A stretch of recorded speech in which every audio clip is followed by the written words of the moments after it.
Oi, Sensações está começando agora. No programa de hoje, vamos falar de insetos. Vamos conversar com o especialista Anthony Érico Guimarães. Segundo Anthony, os insetos podem ser amigos ou inimigos, mas hoje a gente vai falar sobre os inimigos, né? Como as moscas varejeiras, o Aedes aegypti e um tal de Culex, um pernilongo que vive em água suja, diferente do Aedes e incomoda muito. Vamos falar também da saúde das unhas, porque não adianta só pintar a unha para tapar uma mancha ou uma escamação. É importante tratar delas, e rápido. A dermatologista Roberta Nakamura é coordenadora do Centro de Estudos da Unha do Instituto de Dermatologia da Santa Casa do Rio de Janeiro e está lançando um livro, Doenças da Unha, do diagnóstico ao tratamento. A escritora e roteirista Laura Malin vai conversar com a gente sobre o livro Tempo Perdido, livro de Joaquim. A trama é uma viagem pelo tempo, conduzida por personagens imortais. Vamos conversar com o artista plástico Fernando Pacheco sobre a exposição Palavras Sem Língua e sobre o livro O Papel do Artista, que será lançado durante a exposição. E vamos conhecer a música da cantora Manu Santos, que está lançando o primeiro CD, Nossa Alegria. Para a realização desse programa, contamos com a participação de vocês, nossos debatedores fixos, por telefone, por fax, por e-mail, pelo Facebook ou pelo Twitter. Eu começo falando dos tais mosquitos, porque esse último que eu falei, esse pernilongo, está fazendo assim um certo inferno na vida das pessoas. Parece que ele morde, assim, ou pica, não sei como é que se fala em relação a pernilongo. Ele pica. Pica? Pica. Pernilongo pica. E parece que fica ardendo um tempão. É um pernilongo novo? Não, na verdade o pernilongo é o nosso principal mosquito no Rio de Janeiro. Cerca de 70%. Ah, ele é carioca, assim. Não, não é carioca. Ele se instalou aqui. Né? Mas ele, no Rio, a cidade tem um cenário geográfico, um clima que favorece os mosquitos e a ele em especial. Agora, 70% dos mosquitos que ocorrem no Rio de Janeiro pertencem a esse tipo. O Aedes aegypti é minoria.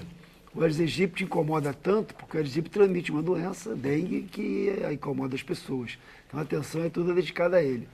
Mas o mosquito que incomoda mesmo à noite, que zumbi no nosso ouvido, que pica, que dói, é esse outro mosquito, o Culex. Que ele não transmite nenhuma doença, pelo menos aqui no Rio, então as pessoas deixam ele em segundo plano.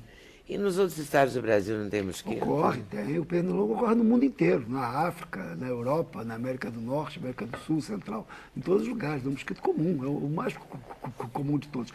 Ele, na América do Norte, ele tem uma importância muito grande, porque ele transmite na América do Norte uma doença chamada febre do oeste do Nilo, West Nile Virus, e que já foi, que você tem uma ideia, ele foi introduzido nos Estados Unidos em 99. Só em 99, em Nova York, ele matou 66 pessoas. E de lá para cá, todo ano, mata 100, 110, 120.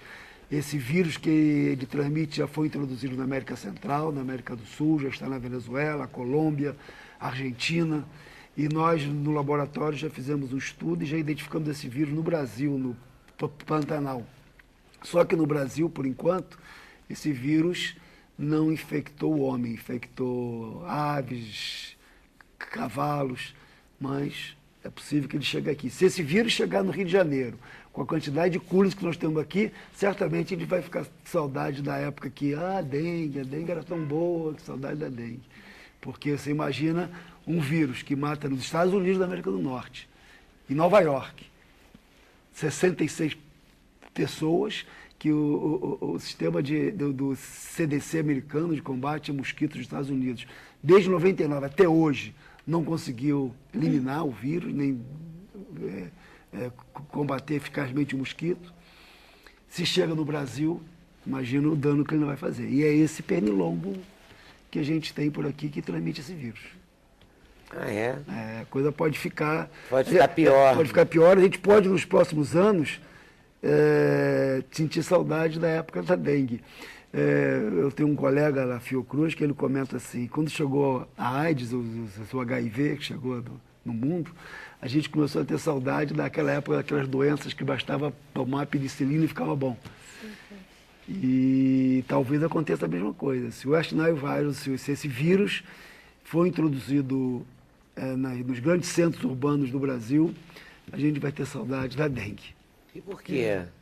Porque é uma doença muito grave, é uma virulento. doença muito grave, é uma doença que mata muito mais do que a de dengue, e é uma doença que dentro como eu estava dizendo, dentro de todos os recursos, tanto na assistência à saúde, quanto no combate a mosquitos que tem nos Estados Unidos, é um mosquito que causou tanto dano por lá, causa até hoje, com os recursos que eles têm, imagine no Brasil. Então, Quer dizer, eu estava achando que você ia me dar uma boa notícia, não, Não, a dengue tem uma pernilongo, solução o pernilongo- rápida, não, pode aparecer uma outra pior. pior, muito pior, sem dúvida nenhuma. E a gente tem alguma coisa a fazer para impedir, não, né? Tem fazer o básico de que deveria estar sendo feito para combater o Aedes aegypti, né? E com Que agravante. deveria? O Porque Aedes assim, a aegypti, gente ouve, eu não gosto de falar só do Rio, porque o programa vai para o Brasil o Brasil inteiro, todo, então e essa fica doença é no parecendo Brasil que a gente só se preocupa com as coisas daqui. o risco é para o Brasil Mas inteiro. a dengue é para o Brasil inteiro, né? E essa doença, caso ela venha, também, porque Também. o Culex ele é o principal mosquito que nós temos. Entendeu? No Rio, país São Paulo, inteiro. Belo Horizonte, Salvador, Recife, Belém, Manaus. Esse mosquito, Culex, ele transmitiu durante muitos anos uma doença chamada filariose bancroftiana, que é conhecida vulgarmente como elefantíase. Essa doença tinha focos endêmicos em Recife, Natal, né, Belém, Manaus. E de A uns pessoa anos- ficava com o pé enorme, assim, né? Exatamente, exatamente. Porque é um erro chamar esse tipo de filariose de elefantíase, porque elefantíase não é uma doença, é um sintoma. Existem vários males que pode causar a perna inchada, o braço inchado, aquelas coisas todas. Mas de todas as doenças que têm esse sintoma, essa filariose, que o Culex que transmite, é sem dúvida a maior de todas. Agora, felizmente, ela está controlada na região sudeste, sul não tem casos. Existem alguns casos em Recife ainda, em Natal, João Pessoa, mas são poucos casos. Agora, esse mesmo mosquito é o que transmite esse outro vírus que causa tanto problema na África e nos Estados Unidos.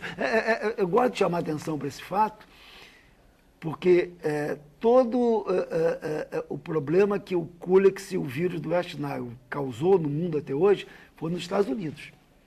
Né? Que a gente pode até não gostar deles, mas que eles têm estão anos-luz na nossa frente de assistência à saúde das pessoas, de assistência ao combate a mosquitos, estão. Então, se para eles o dano é tão grande, imagine para nós, tupiniquins aqui. E o que a gente tem que fazer para combater, por exemplo, o Aedes aegypti? Porque o verão está aí chegando. O prefeito do Rio de Janeiro disse que teremos uma epidemia Mais grave do que mais grave ainda.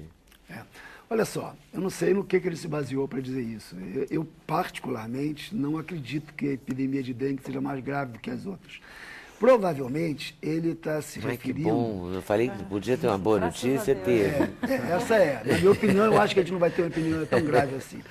Ele provavelmente está se referindo à introdução do vírus tipo 4, que nós não tínhamos no Brasil ainda, e a uma reintrodução do vírus tipo 1, que, como ele não circula há muitos anos, todo mundo que está aqui na cidade do Rio de Janeiro e São Paulo, nos grandes centros, são susceptíveis a ele. Então, baseado nisso, ele e algumas pessoas devem estar imaginando que a epidemia vai ser horrível e tal. A gente só pode até que seja, mas a gente só pode ter certeza disso depois que o vírus for distribuído para as pessoas. Um número grande de casos e como esse vírus vai se multiplicar, quantas pessoas vão infectar, como é que ele vai reagir. A maior epidemia que a gente teve aqui no Rio de Janeiro e em outros estados também foi do tipo 3. E esse tipo 3 é um vírus que na Ásia, por exemplo, não causa maiores danos, é um vírus comum. Então, lá o comportamento foi de vírus comum, sem muito dano. Aqui foi o que se viu. O vírus 4, pode ser que seja grave, pode ser que não seja, não dá para saber agora. O que dá para saber é o seguinte, nós temos que combater o Aedes aegypti. Temos que combater o mosquito que está dentro da casa das pessoas. Por que não dá certo? Por quê? Porque nós estamos quase que parceiros do Aedes aegypti. A gente vê nas campanhas de informação coisas desse tipo. Coloca areia no pratinho da planta, guarde o pneu protegido da água da chuva, guarde a garrafa protegida da água da chuva. Isso não adianta. Nós não temos que guardar pneu protegido da água da chuva. Guardar pneu para quê? O pneu tem que ser descartado. Então a campanha não é guarde o pneu protegido, é se livre do pneu. A campanha não é guarde a garrafa de boca para baixo, a campanha é se livre da garrafa. Agora, se livre do pneu como? Joga na rua? Não, tem que ter uma estratégia de governo onde sejam feitas coletas seletivas de pneus e esses pneus sejam encaminhados para uma indústria que recicla o pneu, faz asfalto, faz vira qualquer asfalto, coisa. vira Então tem que ter uma coisa. campanha...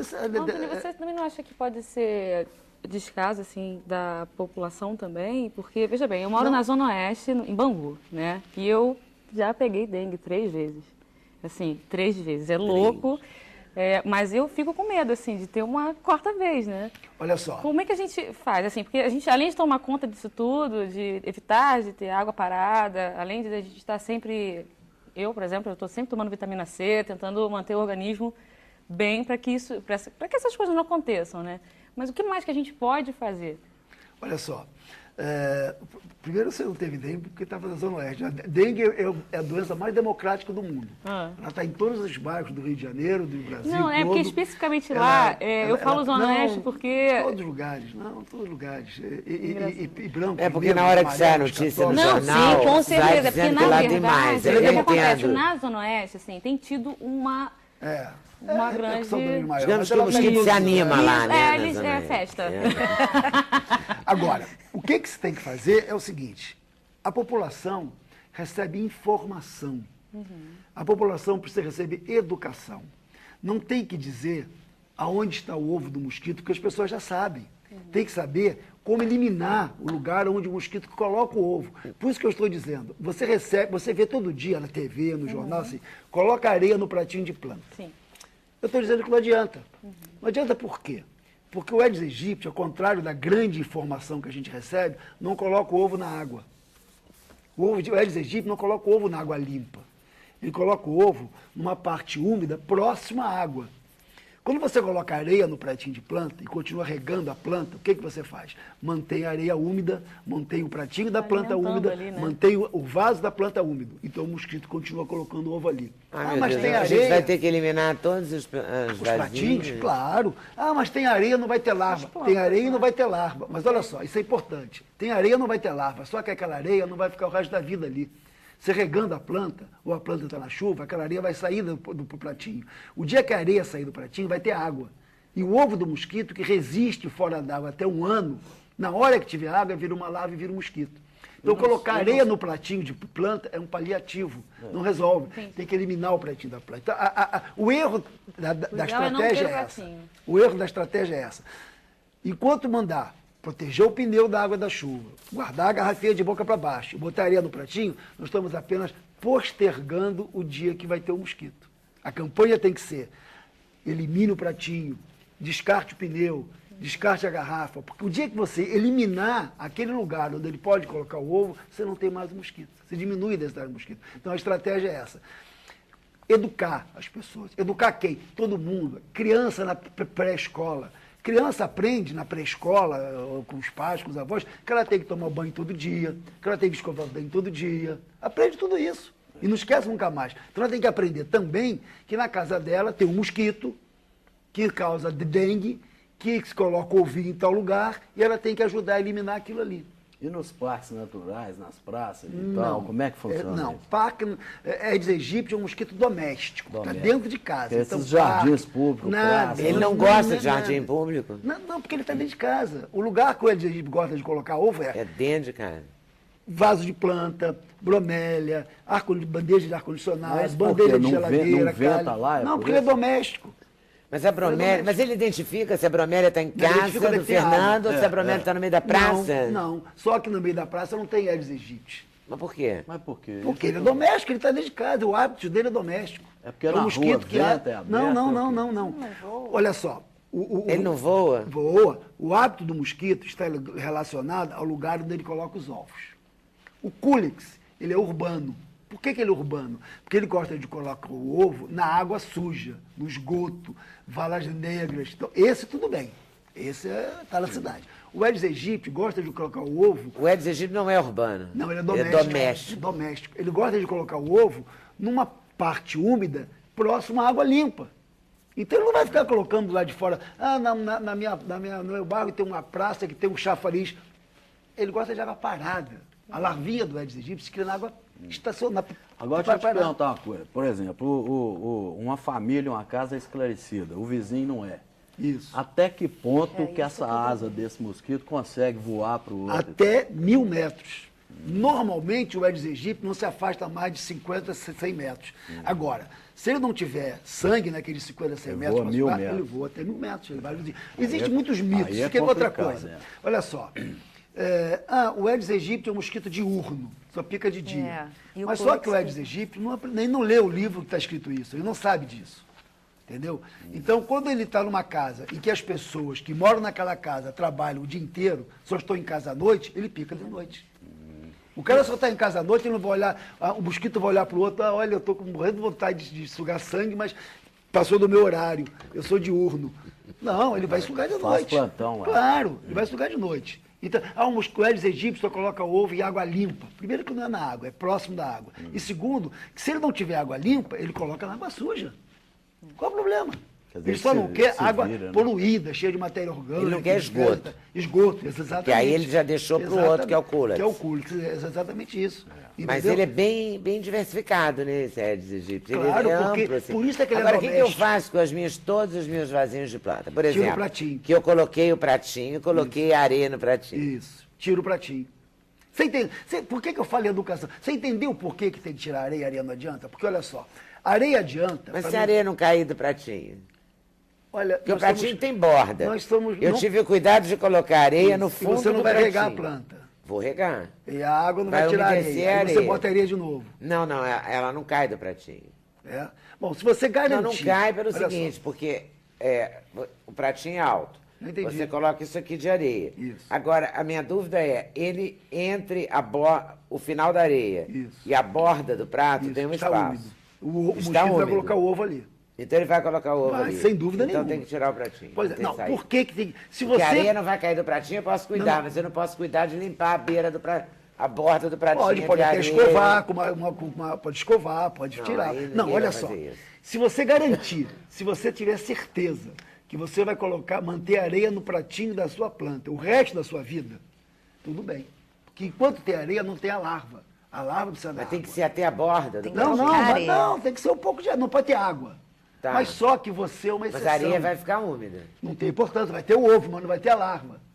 Então, se você... a larva precisa não vai se dar na areia. Ela só vai se dar na água. Isso, precisa da água. Mas só que você, Leda Nagli, é uma exceção. 95% das pessoas que eu conheço, a gente visita as casas, 2 meses depois não tem mais areia no pratinho. Tá. Primeiro porque as plantas ficam no muro da área, no muro da varanda, ou no quintal, e chove, tira areia. E ninguém passa o resto da vida colocando areia ali. Então, quando a gente faz uma regra não é para Leda Nagli, não é para o Antônio, não é para ele. A gente faz uma regra para a população geral. E a população geral não pensa assim. A população faz o seguinte, que a campanha, bota areia no pratinho, aí todo mundo... Primeiro que essas pessoas não moram em nenhum lugar que tem areia. Elas moram em lugar que tem que comprar areia. Não moram na praia para pegar. Elas moram em bairros que ela tem que comprar areia, ou roubar de algum lugar. Ela não tem uma praia ali perto. Então, na hora que tem a campanha, ela vai lá, compra areia, ou sei lá, arranja de alguma maneira e bota areia ali no pratinho. Mas não fica repondo, passou 2 meses, 3 meses, aquela areia saiu dali. Saiu dali. Na casa da minha mãe tinha saído, na casa dos meus amigos tinha saído, e nos lugares que a gente visita saiu. É comum. Então, como a regra tem que ser para todos, então a regra tem que ser, elimina o pratinho. Se você eliminar o pratinho, você resolve 50% da história. Se você pegar, eu sou colecionador de pneu velho. Tá bom, você tem um amor, você tem amor aos pneus velhos. Então você deve ter um galpão onde você guarda os pneus.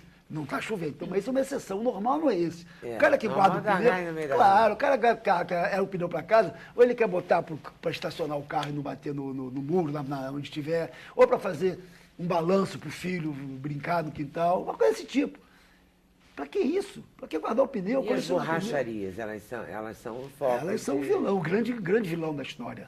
Porque elas mantêm aqueles pneus ali meses e meses com mal acondicionado, essa coisa toda, então não tem jeito.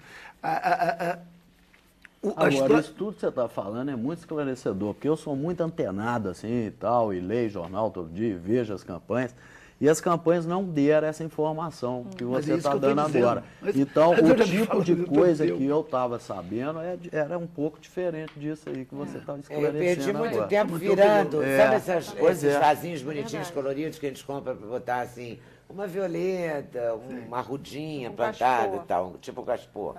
De metal, eu passo o tempo todo virando de boca para baixo na minha casa, achando que está tudo certo. Não, mas enquanto ele estiver virado de boca para baixo, Tá está tudo tudo certo. certo. Ah, enquanto, então tá. enquanto o seu pneu estiver protegido da água Não, da meu chuva, pneu não, não, pelo amor já, de da Deus. população em geral. Da população em geral. Está tudo certo. Enquanto a garrafinha estiver de boca para baixo, está ótimo. E se a garrafinha estiver cheia d'água, mas tiver, por exemplo, para facilitar, vou olhar para lado, mas ela tiver com a tampinha tarrachada. Ótimo também. Igual já tá água rachado. mineral, PET, Isso, perfeito. tá Está rachado. rachado. Ok? Claro, ok. E quem Só que cria a gente- bicho, só que nós- passarinho, essas coisas, viveiro, porque lá geralmente tem areia, passarinho gosta de comer areia, cascarinho, Não, mas a tem areia não água tem para eles problema, beberem. areia não tem problema. Esses viveiros, gaiola de Não, não passarinho, tem problema nenhum. também? Olha O só, passarinho come a larva, eu não como- tem problema nenhum. É mesmo. A pessoa que. Se a pessoa se compromete a manter a areia sempre no pratinho, a garrafinha de boca para baixo, o pneu de boca para baixo, ela pode fazer o resto da vida. A questão é que nós estamos falando com uma população muito diversificada. E nos lugares em que essas pessoas têm esse tipo de problema, na verdade, estão preocupados com outra coisa. Nas comunidades pobres, o cara está preocupado com a bala perdida, com não sei o quê. Com a sobrevivência Com a mesmo. sobrevivência. Não está preocupado em botar areia em pratinho de planta. Entendeu? Uma coisa Então, meio assim. tem que ser uma coisa radical, é uma guerra contra o mosquito. Agora, tem você, que eliminar essas você coisas. é contra as bromélias? Não sou, pelo contrário, adoro bromélia. No meu condomínio, da outro dia eu passei lá, meu Deus, nunca vi tanta bromélia como aqui, é cheio de bromélia. Não tem- A questão é o seguinte, você quer ter bromélia em casa? Ótimo. Só que a bromélia na sua casa é que nem o cachorrinho. O cachorro você dá comida todo dia, dá banho uma vez por semana, leva no veterinário, cuida do cachorrinho. É. Então cuide da bromélia. O que é cuidar da bromélia? Observar aquela água uma vez por semana, para ver se tem larva. Se a bromélia está no jarro, verte aquela água e coloca outra. Se é como nos condomínios, no meu condomínio tem 10 mil bromélias, ótimo, fala para o jardineiro, faxineiro, quem for, borrifar água. Porque na hora de molhar, aquele jato forte, Ali vai no trocando copinho água. da bromélia. Isso. Se trocar a água da bromélia uma vez por semana, do Se copinho tiver no central, vaso, é só virar e botar virar e outra. botar outra, Isso, é. uma vez por semana, você pode ter bromélia o resto da vida que não vai Não ter adianta mosquito. nada. Também Nada. teve uma Agora, tem onda que de cuidar. colocar água sanitária no... Não, isso não é. Porque copinho você da vai bromélia. você não vai saber a dosagem exata, vai acabar aumentando Matando a a quantidade, vai matar a bromélia. Basta trocar água. Agora, a bromélia é importante? Depende do lugar em que ela está. A bromélia é importante num lugar, num bairro da Zona Sul, onde não há outro criadouro. Não há caixa d'água destapada, pneu abandonado. Nada. Nesses lugares é importante. Agora, uma comunidade onde está cheia de borracharia, cheia de pneu, cheia de caixa d'água destapada, cheia de água, a bromélia não tem nenhuma importância. Porque eu fiz uma pesquisa na Ilha do Governador, em Manguinhos, em Bom Sucesso, em Madureira, em Cachadura, e a bromélia não tinha nenhuma importância. Mas claro que não. Esses lugares todos estão cheios de borracharia, cheio de lixo, cheio de coisa, que é onde o mosquito bota É no ovos. comparativo que você vai pegar Exatamente. ele. Agora vai na Vieira Soto, vai na Gávea, vai em Botafogo, em bairros em que não tem borracharia, não tem pneu abandonado na Olha, rua. isso vale não para os tem- jardins em São Paulo, vale para Isso, Savassi, todos os lugares, Belo Horizonte. exatamente. E Né, tem que... São Paulo, Jardim Europa. Claro que no Jardim Europa não tem borracharia, não tem pneu pela rua, não tem garrafa, não tem nada disso. Agora, na periferia Vai no de São Jardim Paulo, Ângela, isso, exato, vai no Jardim Cristino, outro jardim que tem lá, na periferia de São Paulo, entendeu? Qual é a importância? O pneu, a garrafa d'água, a lata, essas coisas todas. Qual que é o período para o ovo dele eclodir? Esse período que... Entrou em contato com a água, 24 horas já eclode. Rapidinho. Nossa, que E rápido. vem cá, né? não tem nenhum animal que goste de comer o mosquito? Não, só tem que- uma aranha não, mágica essa, que a gente eu- possa espalhar muito por aí? interessante, não, interessante isso, porque assim, ainda na bromélia, larva de mosquito é um prato cheio para vários insetos. Tem vários insetos que comem larva de mosquitos. Então, até anos atrás, com uma amiga minha que trabalha com uma larva, com um inseto que come larva de mosquito, ela falou assim, Antônio, vamos fazer um projeto para que as larvas, os meus insetos que comem larva de mosquito possam ser utilizados para comer a larva do Aedes aegypti. Aí eu falei para ela, olha, você sabe por que urso polar não come pinguim? Não come? Não. Ele adora, o urso polar adora pinguim. É o prato que ele mais gosta é pinguim, mas o urso polar não come pinguim. Sabe por quê? Porque é muito longe. O urso polar está no hemisfério norte, o pinguim está no sul. É muito longe. A mesma coisa é a larva do inseto. Por que os insetos que comem larva de mosquito não vai comer o Aedes aegypti? Porque é muito longe. Os insetos que comem larva de mosquito estão na mata, na floresta. O Aedes aegypti está dentro de casa. Então, por isso é que não come. A menos que você queira levar os insetos para criar na sua casa. A praga é que Aí o não tem Aedes jeito. aegypti vive dentro de Dele casa. é O fato de ele doméstico. ser doméstico é que faz toda a diferença. Exatamente. Agora, Por isso é que a população tem que estar enganjada. Agora, tem que estar enganjada, Tem que estar esclarecida. comprometida e esclarecida. Esclarecida. Aliás, esclarecida para ser Exatamente. comprometida. Porque a população adora É nessa ordem. colaborar. Diga, Roberto. tem a história que você pega dengue uma vez só, pelo vírus 1, uma vez só pelo vírus 2, uma vez só pelo vírus 3 e uma vez só pelo vírus 4. Ela que já pegou 3 vezes, ela só tem mais chance de uma. É. E cada vez que vem, favor, vem não mais fale assim. forte e a tendência é ser mais agressiva a ponto que a quarta vez ou a terceira vez Ainda- chega a dengue hemorrágica. Ainda bem que você falou que era uma história, mas não é uma história, é uma história, porque na verdade isto é história. Então- Hoje a gente se sabe, quando a dengue começou a ficar na moda, as pessoas achavam isso. Os imunologistas, os virologistas achavam que quem tinha dengue por um tipo nunca mais ia ter Teria- daquele tipo. Não é Estava verdade. vacinado, mas não é. Atualmente já se sabe que há uma imunidade, mas não é permanente. E a cada ano, esse período da imunidade fica menor. E mais Eu tenho agressivo. colegas virologistas que já me disseram, não, fica imune por 10 anos. Aí o outro, não, 10 não, 7. Aí o outro, não, eu conheço um caso que foi 5 anos. Então, você pode, dependendo da sua imunidade, dependendo do tipo de infecção que você teve, ter dengue pelo mesmo tipo de vírus depois de certo tempo, de alguns anos. Agora, é claro... que Quantos anos ninguém sabe Ninguém ainda? sabe. Depende de pessoa a pessoa. Os virologistas discutem muito. Não é a minha praia, eu não sou virologista, mas o que eles me contam é isso. Mas depende. Agora, é verdade que quando você tem dengue por um tipo, você tendo dengue Pelo por um outro tipo, é é mais mais grave. grave. Porque você já foi sensibilizada antes por uma mesma doença. Porque qualquer um dos 4 tipos de vírus causa a mesma doença. A dengue é a mesma, os sintomas são os mesmos. Então é como se você estivesse tendo uma recaída, um agravamento num quadro que você teve antes. Então isso é verdade. E também tem uma coisa. Dengue, na maioria dos casos, é uma doença assintomática. Ou seja, você entra em contato com o vírus e não tem sintoma. Tem dengue e não sabe. Entendeu? Então você pode já ter tido dengue, não ter tido sintoma nenhum, ou pode ter tido um sintoma muito superficial, que você achou que era uma febrezinha qualquer, e amanhã ou depois você vai ter dengue de novo, para você é a primeira vez, vai ter um caso grave.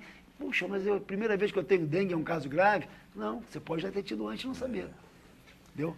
Cerca de 50% a 60% das pessoas que entram em contato com o vírus da dengue não tem sintoma, cura normalmente. Os vírus, eu costumo dizer, que são patógenos inteligentes. Eles não querem matar o hospedeiro, porque eles sabem que se matar o hospedeiro, ele morre junto. Eles não querem matar o hospedeiro. O que mata é as sequelas da baixa capacidade de reagir à presença do vírus. Entendeu? Memória não, hein?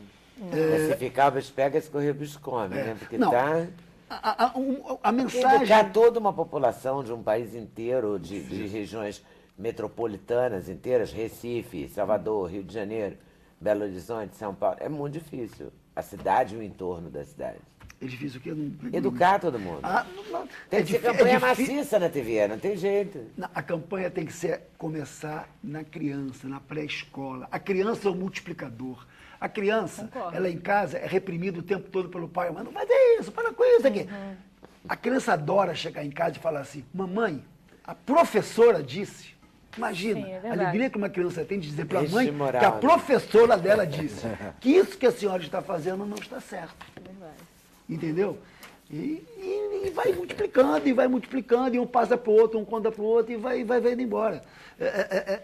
O que falta são campanhas educativas, em todos os níveis. Desde a pré-escola até o pós-graduação, em todos os níveis. Claro que em cada nível de compreensão, a campanha é diferenciada. Dimensão, Entendeu? Tem uma comunidade ali em Bom Sucesso, uma favela, uma comunidade carente ali. Vou chamar o Anthony e o fulano da Fiocruz para... Não, o Anthony é um invasor lá. O Anthony, o máximo que ele pode fazer é passar a informação para o líder comunitário.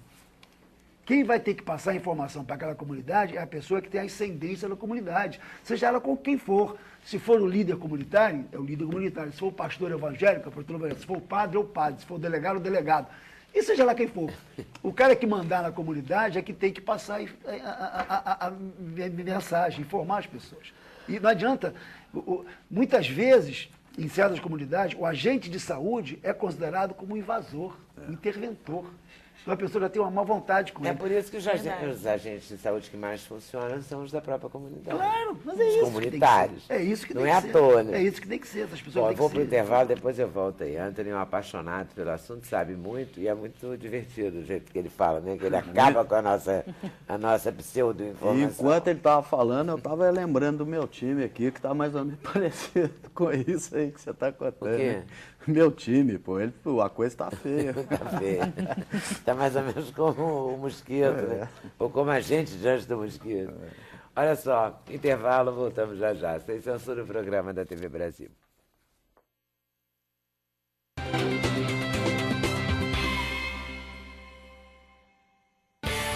O endereço eletrônico do Sem Censura é www.tvbrasil.org.br/sem censura. Para participar do programa, o e-mail é semcensura@tvbrasil.org.br. No Twitter, acesse twitter.com/scensura. Telefone 0 operadora 21 2283 3000. Fax 0 operadora 21 2232 3271. Acho que foi faltando dizer que não adianta tomar vitamina B12, não adianta tomar pílulas de alho, comer alho. Não Nada adianta. disso. Nada disso. Ah, Porque meu Deus. Todos esses produtos baseiam-se no seguinte fato. O que é que atrai o mosquito? Como é que o mosquito sabe que tem uma pessoa ali? É o cheiro, as coisas que ele elimina pela pele, pelo suor, ácido lático, CO2. E se colocar repelente? Pois é, o repelente apenas confunde o mosquito não passa mais a saber onde você está, então não vai mais até ali. Então Só o que se repelente você... ainda é a única alternativa. Não, nada disso é alternativa, porque meu Deus. o repelente é para quando você vai para um lugar que tem mosquito. Ah, vou acampar na floresta, então vou passar repelente. Se você está no lugar que o mosquito vive, você vai ter que passar repelente todos os dias, a semana toda, o mês todo, o ano todo, por resto da sua vida. Então não adianta. Vai acabar com a pele da gente. Não adianta. E vai se intoxicar do repelente. O Aí alho- não tem dengue, tem uma doença vinda do repelente. E as unhas? E as unhas, doutora Roberta Nakamura? As Um unhas. livro, um livro, que Um barato. livro sobre unhas. Muito legal. Cada unha horrível na foto, né? Cada unha horrível. Ela sabe muito sobre unhas e as doenças da unha. Você também trabalha nisso há muito tempo. A gente trabalha no Centro de Estudos da Unha desde 2002 e surgiu o livro do Centro de Estudos da Unha, um trabalho cooperativo, um trabalho feito com a maioria dos alunos, porque a gente começou a montar muita monografia e aí a gente viajou, conheceu o pai da onicologia no mundo, que é o professor Robert Baran, que é um dos autores, e a partir disso a gente fez uma integração e esse livro é das monografias nossas, dos nossos estudos. A incidência das unhas no Brasil é um pouco diferente do resto do mundo. Nós temos o hábito de fazer muito manicure, de retirar cutícula, permanecendo um espaço que acumula muita água. Então, a onicomicose aqui no Brasil é mais comum em mulher do que em homem, no resto do mundo é mais comum em homem.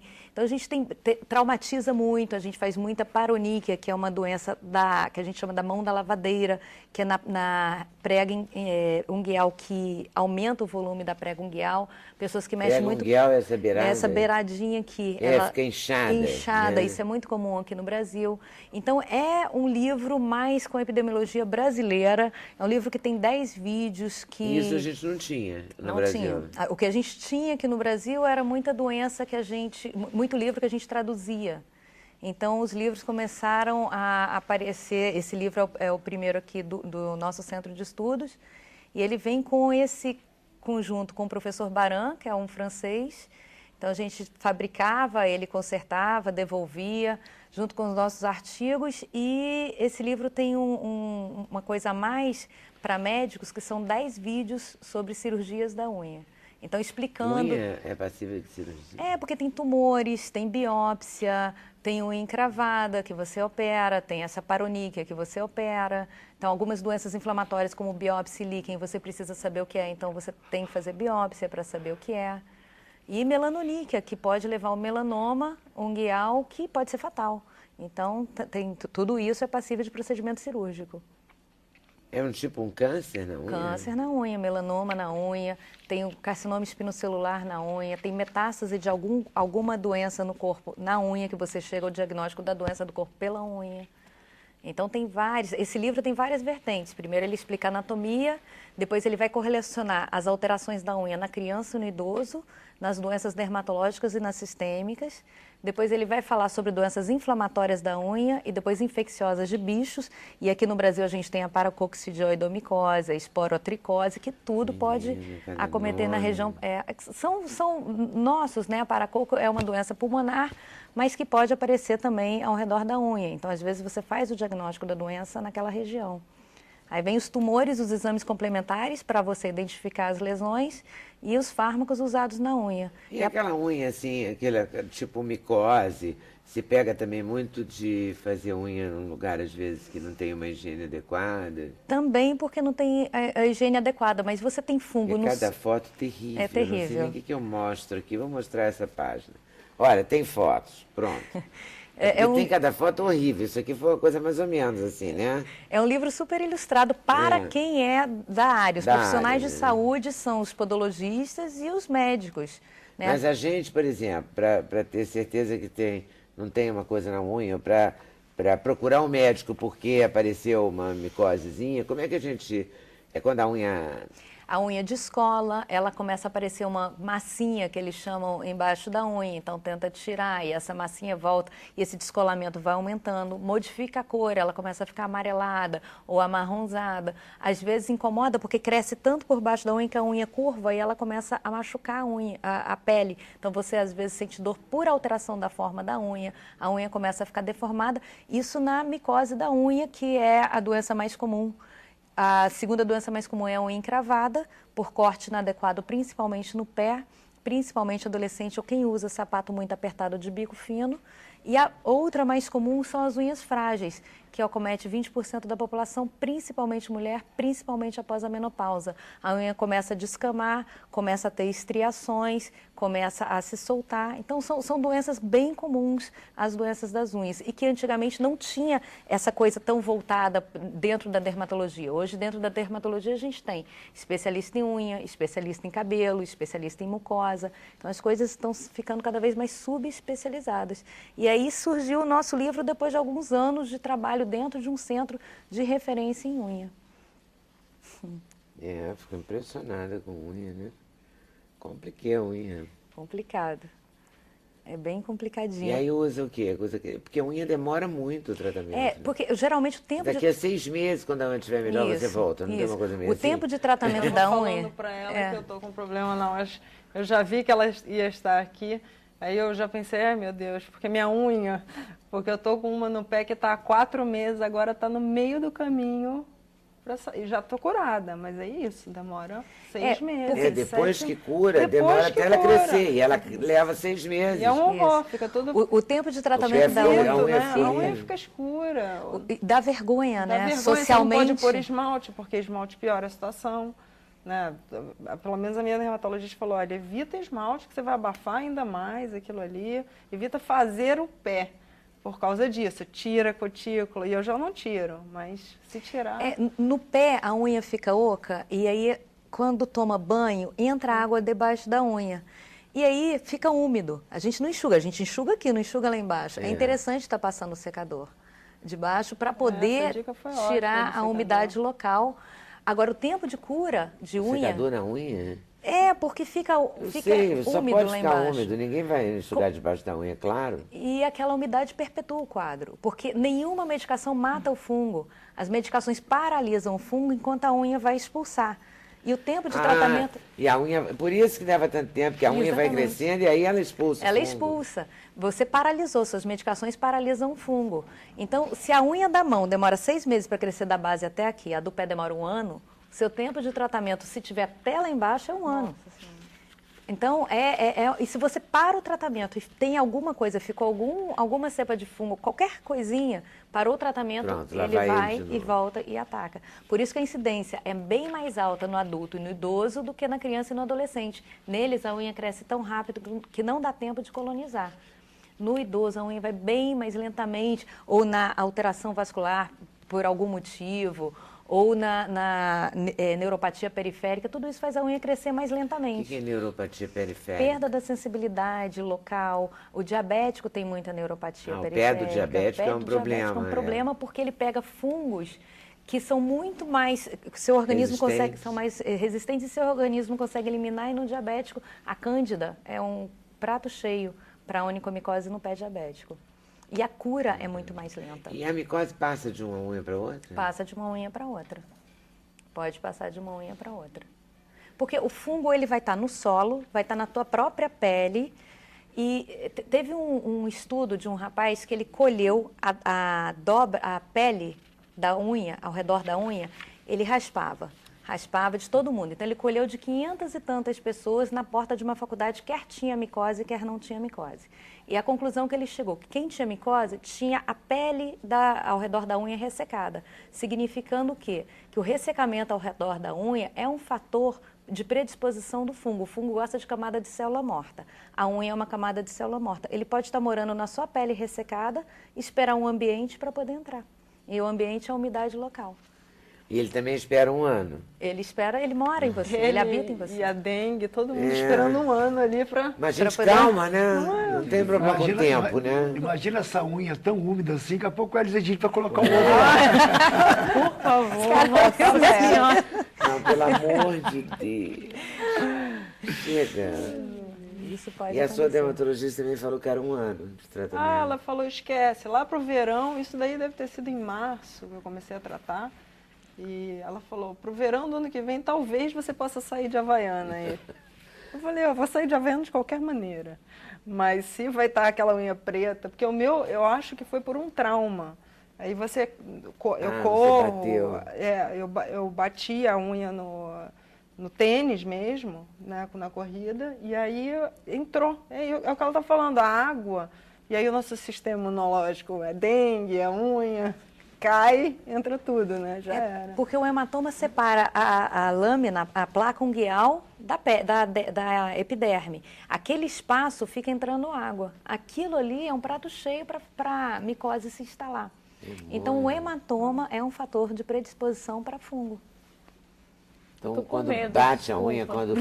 Então, quando aperta a unha, não tem uma coisa que a gente às vezes bate uma janela, na porta do carro. Qualquer Provoca um hematoma. pancada na unha é complicada. E tem alguns critérios que você vai tratar a unha só com tratamento local ou com tratamento sistêmico. Então, às vezes, fazer só tratamento local não funciona.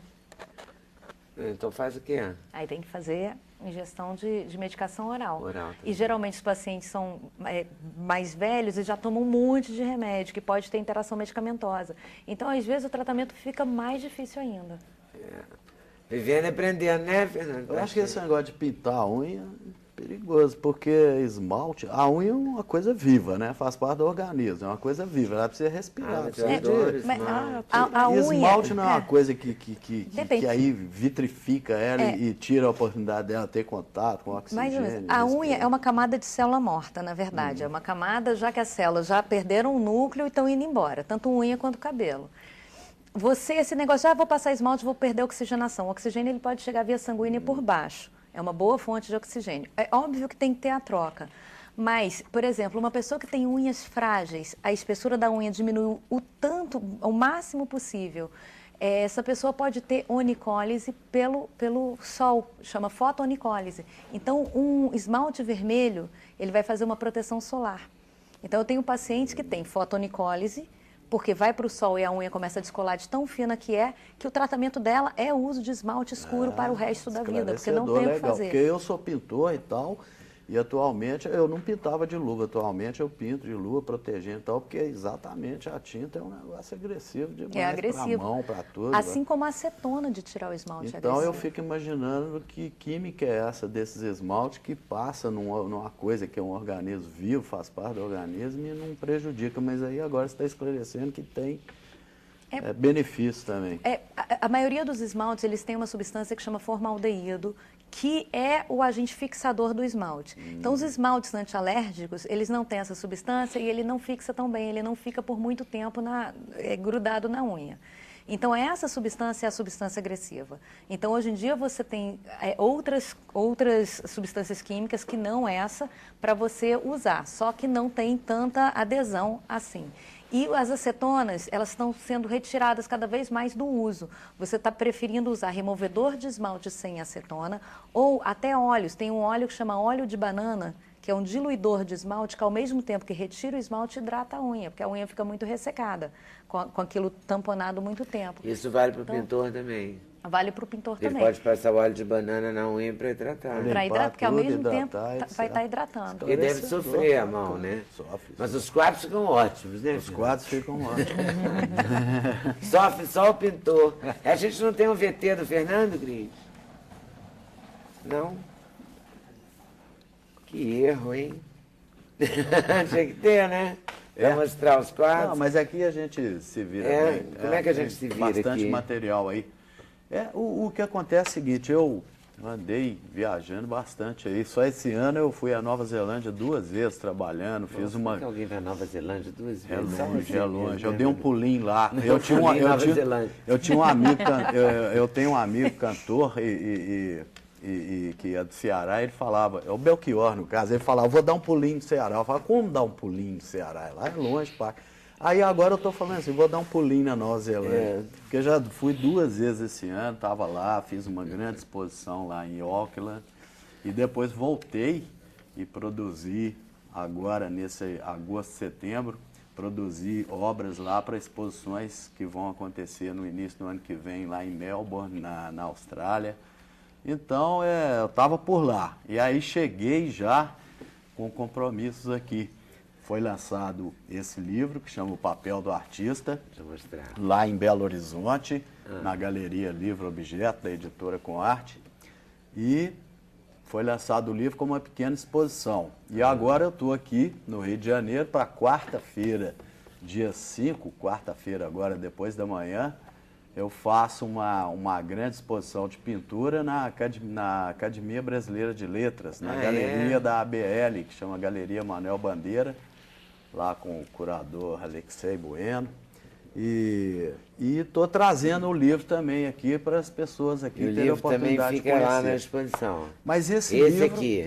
esse livro ele está atrelado à exposição que eu fiz em Belo Horizonte. É a Que é exposição... essa que vai para a academia. Não, é outra. Porque em Belo Horizonte foi a exposição O Papel do Artista com o livro O Papel do Artista. O que é o papel do artista? Eu que tradicionalmente sempre sou mais conhecido, as minhas obras em pintura, o desenvolvimento da minha linguagem em pintura, óleo sobre tela, eu sempre tive esse lado B, digamos assim, que é papel, desenho, mexer com papel, obras cujo suporte é papel ou que o papel é o próprio objeto de arte.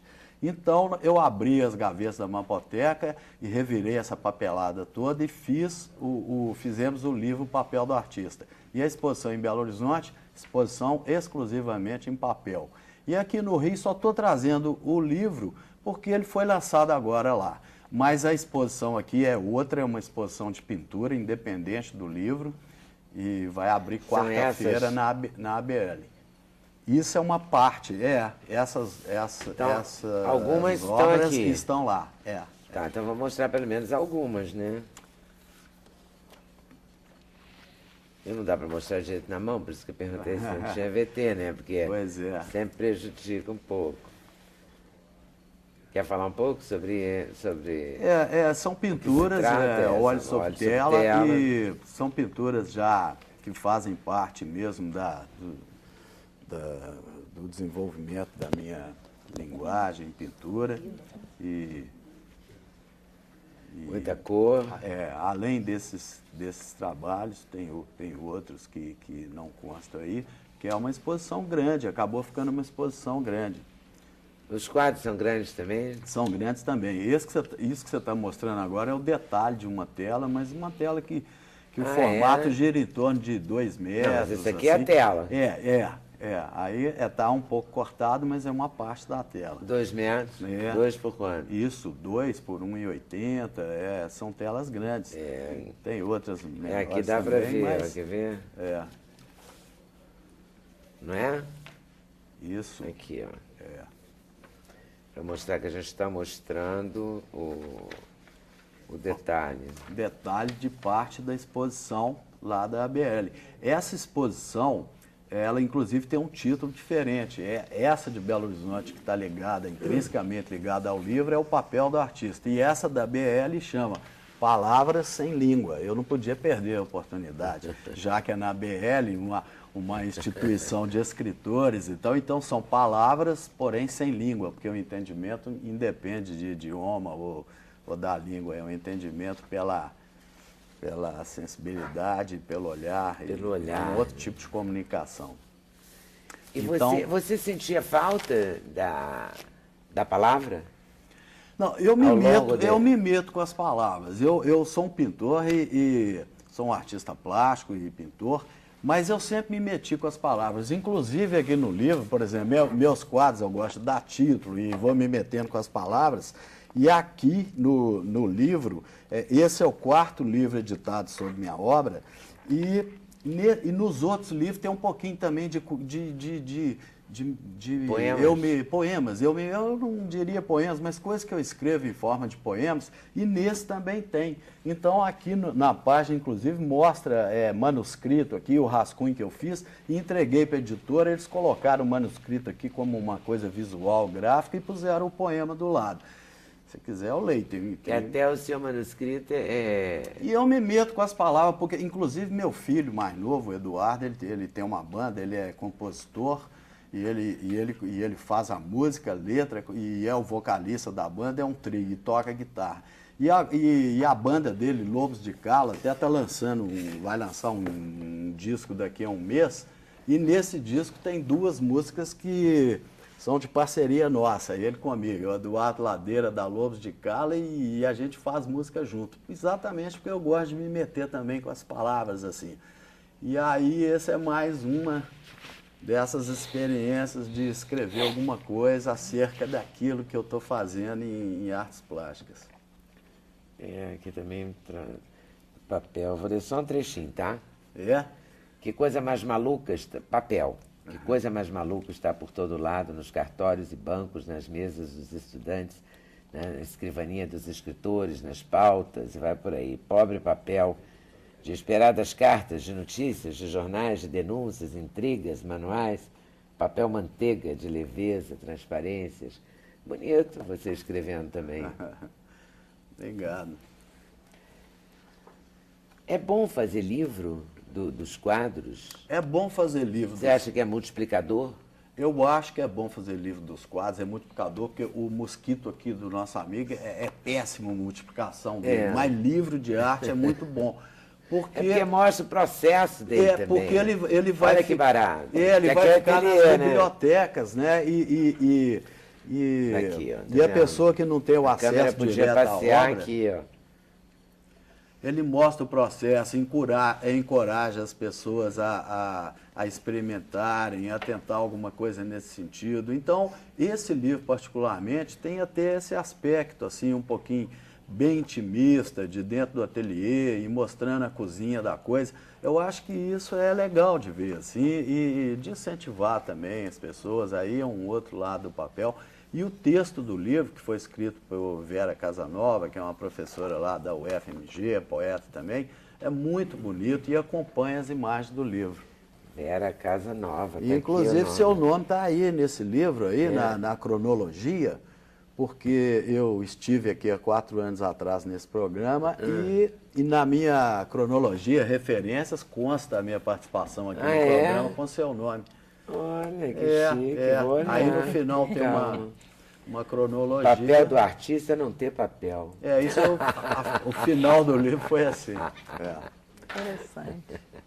Muito bom. Bem Fernando Pacheco. Porque isso é uma coisa de duplo sentido. O papel do artista vem falando, quer dizer, são obras em papel, é uma coisa intrinsecamente ligada ao papel, ao fazer com o papel, usando o papel como suporte, ou trabalhando o papel como objeto de arte em si.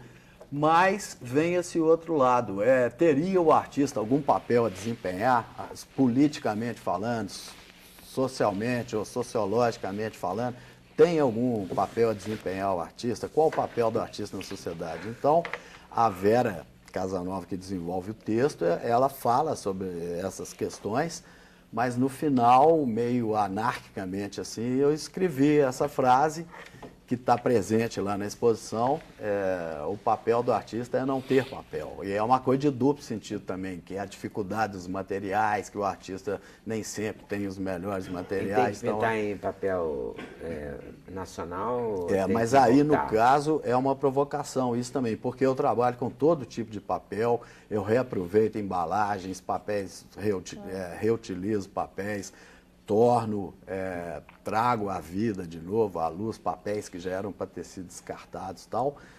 E uma parte da exposição, inclusive, eu trouxe isso aqui, que são livros, livros de artista, que na verdade eu me apropriei de revistas, colei e grampeei.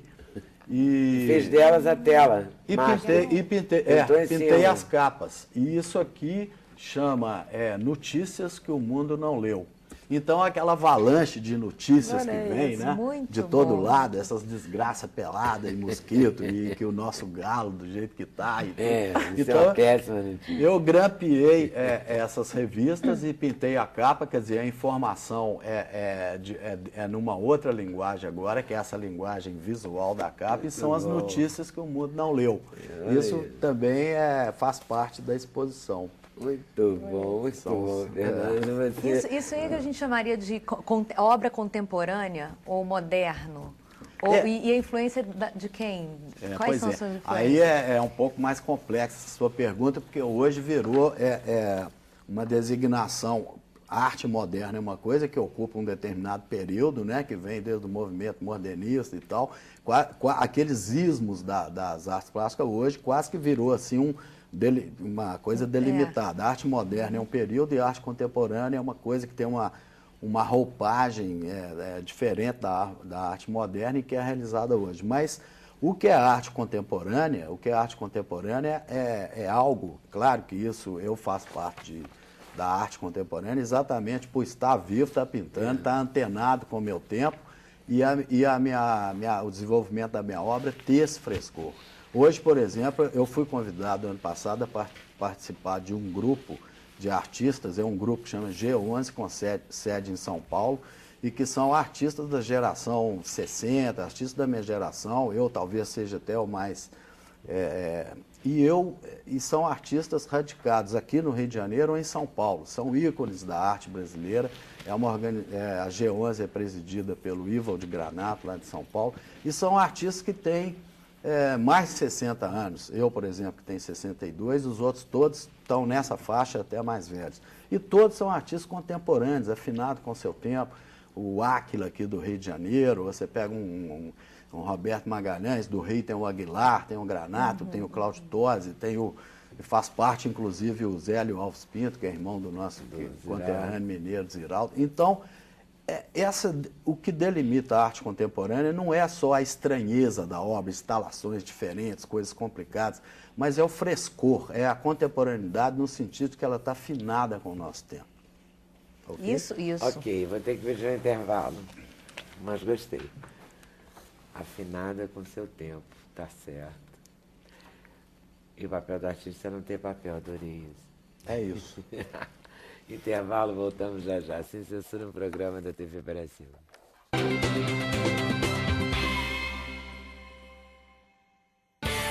O endereço eletrônico do Sem Censura é www.tvbrasil.org.br/sem censura. Para participar do programa, o e-mail é semcensura@tvbrasil.org.br. No Twitter, acesse twitter.com/scensura. Telefone 0 operadora 21 2283 3000. Fax 0 operadora 21 2232 3271. Estreia hoje, às 11 da noite, aqui na TV Brasil, uma série chamada Equador, que é baseada no livro do escritor português, jornalista, Miguel Sousa Tavares. O livro vendeu muito bem em Portugal, vendeu muito bem no Brasil, foi um sucesso. E na TV portuguesa foi um sucesso como a série. São 30 episódios, é uma série, né? Equador conta a história do Luiz Bernardo, que é nomeado para o cargo de governador-geral de São Tomé e Príncipe.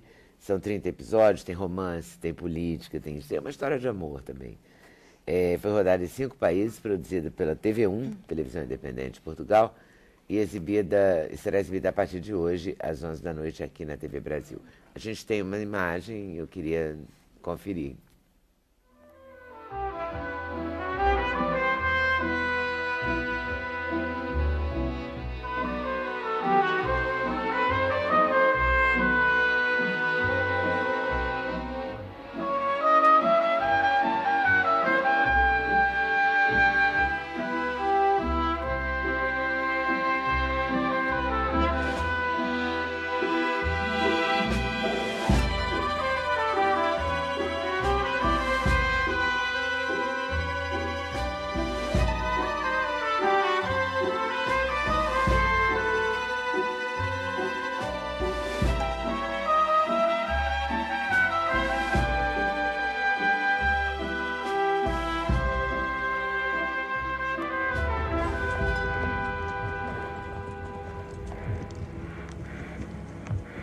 Depois de tudo o que aconteceu, é quase irresistível não refletir sobre como teria sido a vida se tivesse feito diferente. Se eu soubesse o que o destino me reservava nos próximos anos, talvez eu, Luiz Bernardo Valença, nunca tivesse pegado o trem naquela manhã de dezembro de 1905. Miguel, a gente sabe de uma coisa, eu devia ter colocado um trechinho da entrevista dele. Toda vez que ele vem ao Brasil, ele tem vindo ao Sem Censura. E é um homem fascinante, assim, sedutor, sabe? Um jornalista desses que conta bem o seu livro. Deu vontade de assistir Não é? agora, né? E ele Muito é bárbaro, legal. Miguel. Filho de uma poetisa bárbara também. Laura Malin. Laura, você é tão bonita. Obrigada, Não é? querida. Roteirista, escritora. Roteirista, escritora. Agora mais escritora do que roteirista, se Deus quiser. Tá feliz com essa Tô empreitada? super feliz. Foi uma mudança na carreira pensada, né? Leva tempo.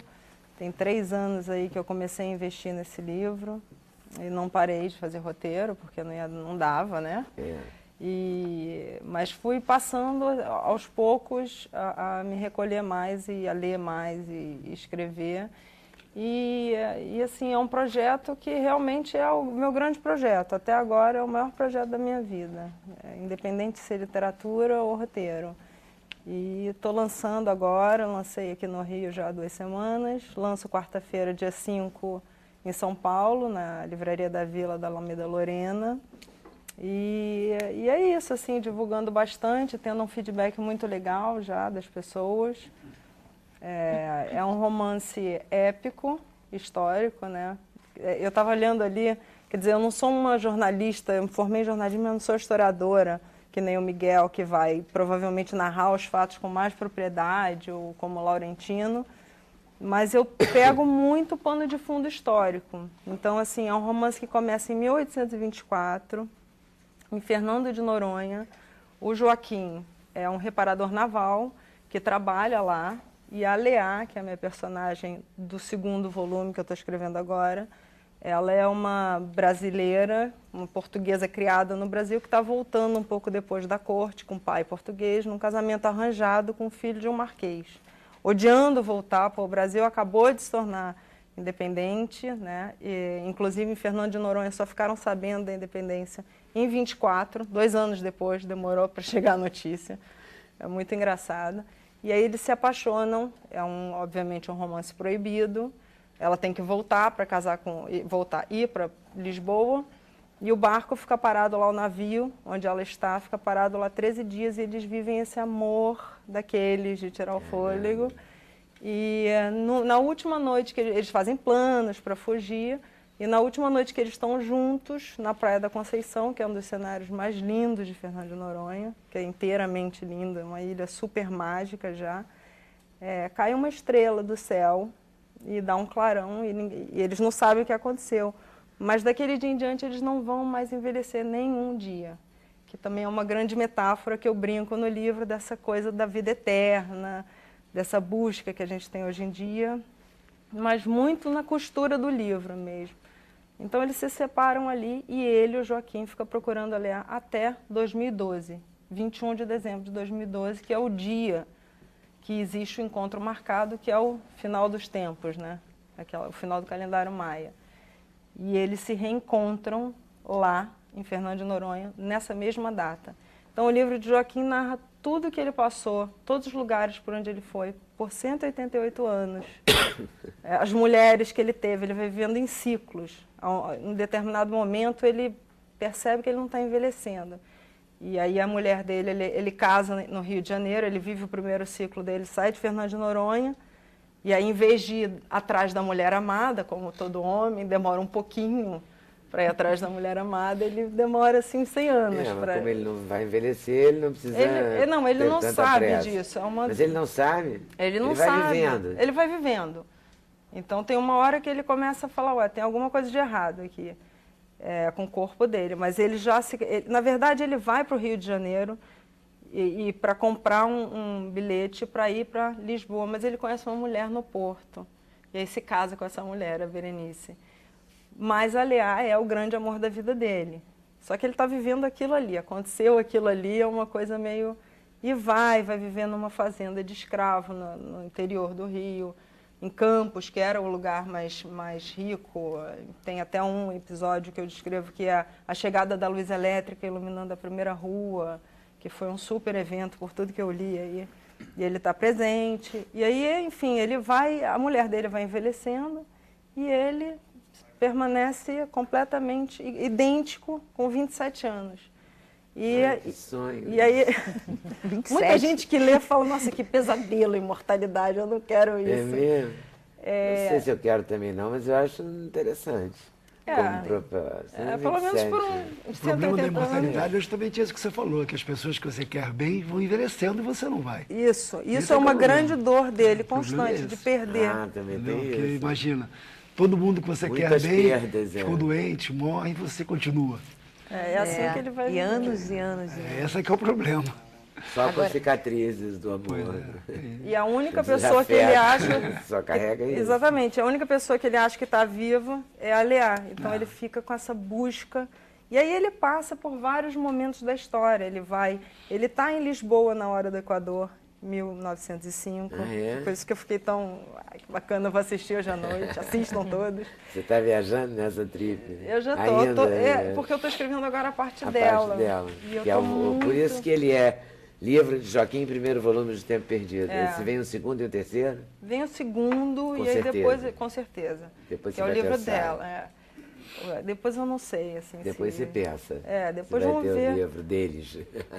Dos dois juntos. Mas já tem um pouco aí. Então, assim, ele vai para Lisboa, depois vai para Paris, aí ele está em Viena quando é declarada a Primeira Guerra. No Entre Guerras ele está na Alemanha. Então ele vai pegando esse clima aí todo, vai para Nova York, vai para São Paulo e acaba em Fernando de Noronha de saco cheio de perder todo mundo, de sofrer, de não a encontrar, e já foi advogado, já foi médico, já foi navegador, já foi reparador naval, já foi vendedor de livraria, já foi desempregado, Quase vagabundo. como várias encarnações. É uma coisa assim, exatamente. E aí quando ele fala, acabou, chega, não quero mais fazer nada, vou para Fernando de Noronha, abre uma agência de turismo em 2000. E aí em 2012, num belo dia, que é esse dia, né, que a gente espera tanto, ela vem chegando no Ancoradouro para embarcar no barco dele e o livro começa nesse momento, que ele fala, não sei se é ela, mas é o perfume dela. Porque imagina, 1824, não tem foto, não tem pintura. Como é que a nossa... E a gente sempre que ama fica meio borrado, né? Tem essa coisa assim, então eu construí mais ele através do cheiro e foi muito legal, assim, foi um processo incrível. Estou adorando escrever, divulgar. Agora, escrever ao lado dela, voltei a ser mulher, me senti mais... Muito bom. Muito bom. Falante. Vamos esperar. Vem aqui com o segundo volume com certeza. do Tempo Perdido. Não é? O Tempo Perdido e o Tempo Achado, né, Manu? Ah, nossa. Manu tá começando a vida aí? Felicidade total. 10 anos de carreira. 10 anos 10 já, Manu? anos, mas Como aí assim? agora eu tô aparecendo, Começou né? cantando em Artista programa independente. infantil, é isso? Não, tem 26 anos, né? Quanto? Ó, esse aqui é o seu presente. Ah, Aqui é? dentro tá o Meu CD. Deus, é um Foi feito pela minha presente. cenógrafa Olha que Alice lindo. Venturi. É? E Érica Nijaime. Nossa, Aí tá, obrigada. aí dentro do CD. Achei. E o livro da Alice Venturi também, que ela é escritora. Que legal. Olha que barato. Muito obrigada. Nossa, lindo. Fofo, Com essas, né? Né? O cenário está baseado exatamente nisso aí, assim. E o nessa- show essa quando coisa- é? Muito obrigada. O show de lançamento vai acontecer no dia 17 de outubro, às 8 horas, no Centro Cultural Carioca, aqui no Rio de Janeiro. Todo mundo convidado. Manu. E tem dedicatória também? Eu quero Ah, ver claro. tudo. Eu já vi que no livro de Alice tem. Também tem. Ah, obrigada. Ô, Manu, e o que você canta? MPB. Eu canto MPB. As pessoas ficam me perguntando qual é o seu estilo. Não tenho estilo. Eu canto essa mistura de ritmos que tem aqui no nosso tem no Brasil. Brasil. Então, é a música popular brasileira. É Então o que eu canta mais Ivan gosto. Lins É e o que... Ronaldo Monteiro, Isso, canta Ronaldo. Manu Santos e Rodrigo Santiago. Eu canto Canta Fito Paz, Caetano. canto Caetano, canto Gilberto Gil, João Donato, canto Moacir. Ganhei uma canção Moacir inédita do Luz. Moacir Luz. Ele é fofíssimo, foi maravilhoso comigo. Canta, né? Manu canta. E eu não me vejo fazendo outra Jorge coisa. Israel, gente. Já até tentei, Marcelo mas Camelo, não dá. Gil e João Donato. É um sonho assim que eu tô podendo ver realizado, assim, e é Quando você emocionante fala que tem 10 sempre. anos de carreira, você cantava o quê? Eu canto desde os 16 anos profissionalmente. Então eu participei da oficina do Oswaldo Montenegro, que foi aí que eu me despertei para a música, né? Ele me incentivou assim, que eu fiz a parte do noturno, né? A oficina noturno, né? Com ele, com a Madalena Salles. Claro. E aí ele saiu daquela coisa da família, dos amigos e foi para um profissional assim da área, né? Olha, é isso aí, vamos embora, força, né? E aí eu me entreguei de vez, assim. A primeira vez que eu pisei no palco, a felicidade de ver as pessoas sorrindo, das pessoas cantando, isso... Desculpa, fico emocionadíssima, porque é muito que bonito. bom. E a gente quer que você cante aqui, tá? Ah, claro, com certeza, é uma honra. certeza. E vamos ver, Auxílio Luxuoso de André Agra. Que é o produtor do disco produtor do CD. e é o presidente dessa gravadora, do selo independente Sala de Som Records. Sala de som. Vou chamar um intervalo, enquanto isso o Malu vai pro palquinho, né? Claro. E tudo dará certo, Manu e Agra. Sem censura no programa da TV Brasil.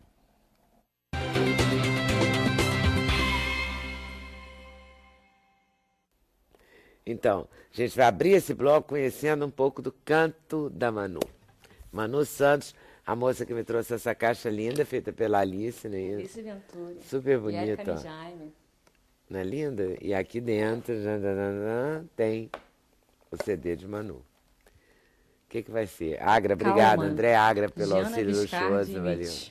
Como é que é? A gente É interrompe. Calma, de Giana Viscardi Mitch. Tá bom. Calma, deixa cair.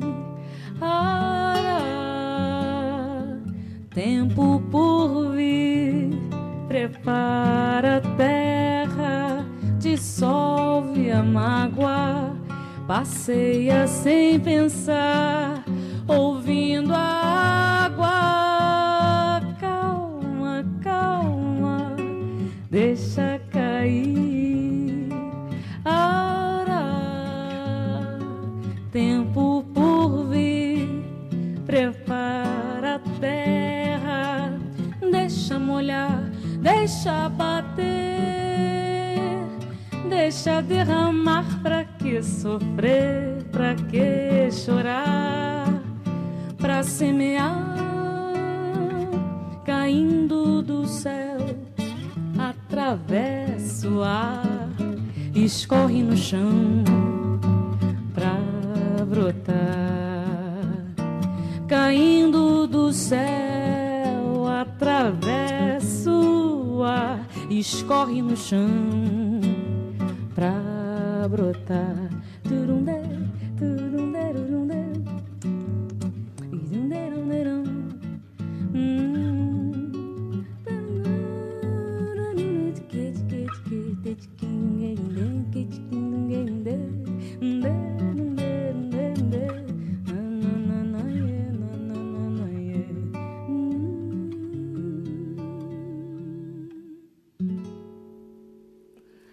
Valeu, Manu. O show é quando mesmo? Dia 17 de outubro, no Centro Cultural Carioca, Que horas? às 8 da noite. 8 da noite. Espera aí que eu vou te explorar mais um pouquinho. Jogar fora os pneus, as garrafas Mensagem de final é água. essa.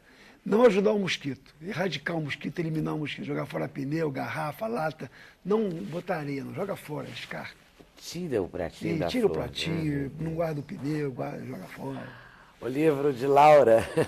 É o livro de Joaquim, é o livro de Laura, né? Ah, também, né? É o primeiro volume do livro de Laura que está escrevendo o segundo. Estou escrevendo o E segundo. que vai lançar em São Paulo. Esse aí eu lanço em São Paulo agora, dia 5, quarta-feira, Livraria da Vila, da Alameda Lorena, todo mundo convidado, Editora Agir, e está em todas as livrarias do país todo. Unhas. Esse livro é mais para profissionais de saúde, né? Profissionais de saúde, podólogos, médicos, residentes, estudantes. Ah.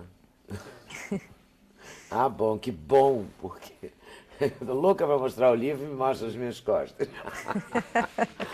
Fala, Fernando. Então, dia 5, quarta-feira, eu vou estar com a exposição de pintura lá na galeria da ABL, Academia Brasileira de Letras, com o texto do Alexei Bueno e Carlos Heitor Coni.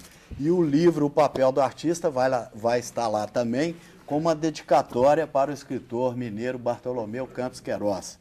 É isso aí. Valeu, querido. Valeu, Manu. Encerra para mim. Obrigada a vocês por terem vindo, a vocês por estarem nos assistindo. Boa tarde, boa noite, até amanhã, se Deus quiser. Valeu, Manu.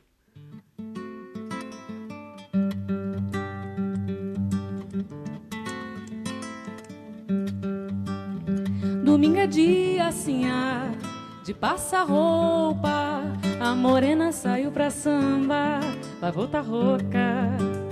A morena vai namorar, beijar na boca.